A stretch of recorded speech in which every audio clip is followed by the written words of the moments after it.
The author states all of the following except option A states UNCED followed a soft policy on corporations in order not to ruffle economic feathers. This is true according to the passage. The author does state this. We can see it in two references.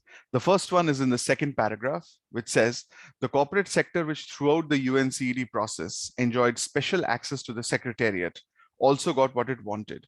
The final documents not only treated TNCs with kid gloves, but extolled them as the key actors in the battle to save the planet. So not only treated TNCs with kid gloves, but extolled them. They also enjoyed special access to the secretariat. So it was to their benefit, and the UNCED followed a soft policy on corporations. We can directly see soft policy in the phrase kid gloves. Kid gloves are soft gloves that would be used to handle children so that they don't get scratched or scuffed or such. So soft policy is quite true.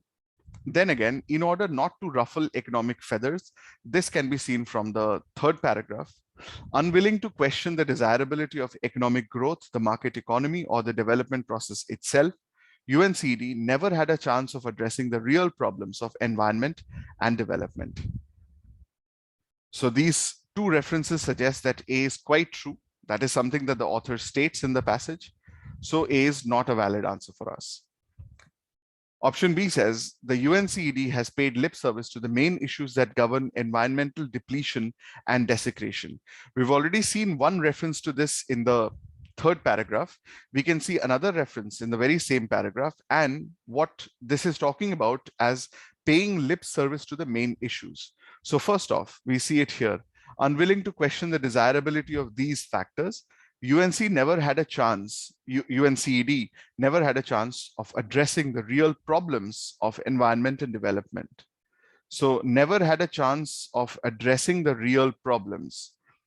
Then again, the last statement says, by such deliberate evasion of the central issues which economic expansion poses for human societies, UNCED condemned itself to irrelevance even before the first preparatory meeting got underway. We see the reference to paying lip service to the main issues here in these lines in the very same paragraph.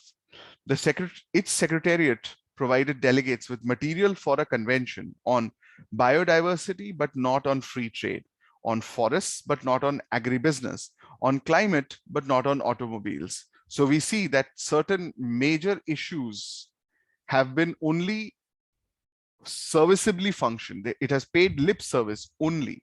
It has featured the smaller issues and not the larger issues. So this also is quite true.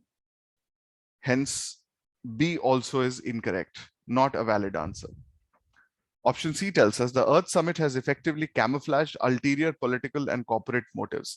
This is incorrect. We can see this from the first statement of the fourth paragraph. In that respect, the best that can be said for the Earth Summit is that it made visible the vested interests that stand in the way of moral economies that local people are seeking to re-establish in the face of the day-to-day degradation of their rivers, lakes, streams, etc., that is the commons.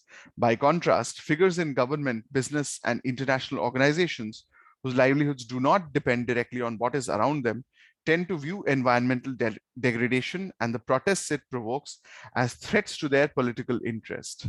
So this actually makes the direct reference that the Earth Summit, it made visible the vested interests of the governments, businesses, and international organizations, etc., mentioned here. So the ulterior political and corporate motives, they were not camouflaged by the Earth Summit. They were made visible. They were revealed by the Earth Summit. So this is contradictory to what is mentioned in the passage. Hence, C is a valid choice. Option D says, by skirting the key issues of environment and development, the Earth Summit lost its significance. We have one reference to lost its significance in the first paragraph. At the very last line, Rio gave way to the economic summit at Munich and the more familiar territory of GATT, G7 power politics and interest rates. So people immediately after the summit had moved on to other more not key issues, but then the issues that they are interested in. And then again, we see that lost its significance can be understood from the last statement of the third paragraph. By such deliberate evasion of the central issues which economic expansion poses for human societies, UNCED condemned itself to irrelevance even before the first preparatory meeting got underway. So the last part of this option is also quite correct. This is true according to the passage. So D can be eliminated. The correct answer is option C.